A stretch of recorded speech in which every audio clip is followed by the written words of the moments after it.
Assalamualaikum warahmatullahi wabarakatuh. Saya Siti Nazila Rizka Ananda, berasal dari Universitas Asia Yogyakarta, Prodi S1 Pendidikan Profesi Bidan.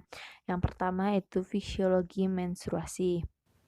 Menstruasi atau haid merupakan hasil akhir suatu siklus ovulasi di mana apabila kurang lebih 14 hari pasca ovulasi tidak terjadi suatu pembuahan, maka dinding endometrium akan menurun dan keluar darah melalui vagina.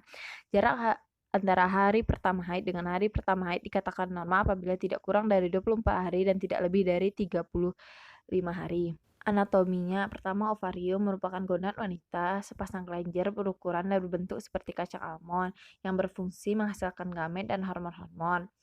Yang kedua, tuba fallopi merupakan saluran berbentang ke arah lateral dari uterus dengan kisaran panjang kurang lebih 10 cm. Selanjutnya uterus yang merupakan lokasi implantasi ovum yang sudah dibuahi, perkembangan fetus selama masa kehamilan dan persalinan. Secara anatomis uterus dibagi menjadi fundus, corpus, dan cervix. Sedangkan secara histologi uterus dibagi menjadi 3 lapisan jaringan. Yang pertama perimetrium merupakan lapisan terluar dari uterus dan merupakan bagian dari peritoneum visceral. Yang kedua myometrium. Myometrium terdiri dari 3 lapisan otot polos, bagian yang paling tebal terletak di fundus dan paling tipis di bagian serviks.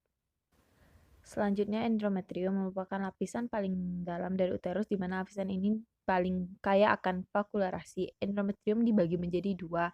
Yang pertama itu stratum fungsional dan stratum basalis. Selanjutnya fisiologi menstruasi. Siklus menstruasi normal terdapat produk hormon-hormon yang paralel dengan pertumbuhan lapisan rahim untuk mempersiapkan implantasi dari janin. Siklus menstruasi normal berlangsung selama 21 sampai 35 hari. Siklus menstruasi ini melibatkan kompleks hipotalamus, hipofisis, dan ovarium.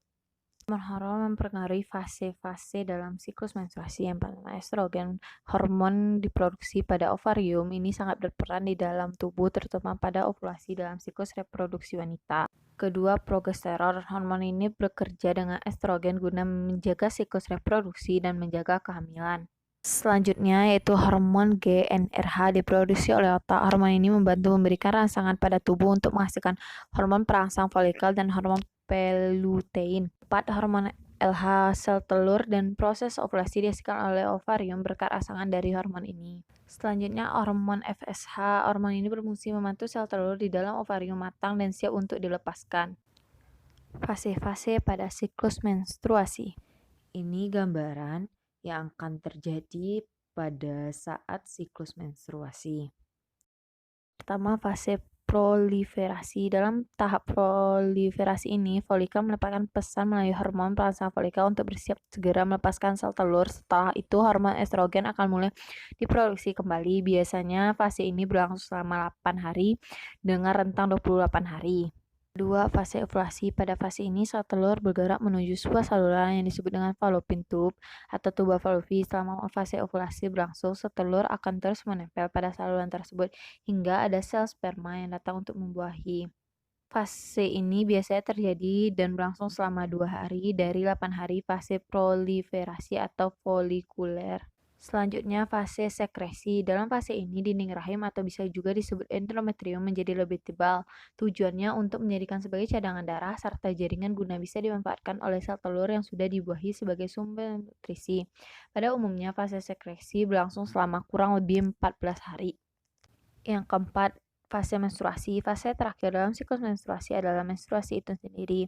Jika sel telur yang sudah matang tersebut tidak mendapatkan pembuahan dari sel sperma selama 14 hari, sel telur tersebut akan mati. Rahim yang sudah menebal dindingnya akan menampung cadangan nutrisi dan ovum yang sudah dibuahi akan ikut luruh bersama sel telur tersebut. Menstruasi ini biasanya berlangsung selama 4 hingga 7 hari lamanya.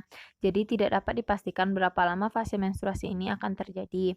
Setelah fase menstruasi selesai, tubuh wanita akan mengulang kembali siklus menstruasi dari fase yang paling awal selama sel telur dalam masa kesuburan dan tidak mendapatkan pembuahan dari sel sperma. Siklus menstruasi ini akan berlangsung berulang kali sampai pada akhirnya memasuki masa menopause. Sekian dan terima kasih. Assalamualaikum warahmatullahi wabarakatuh.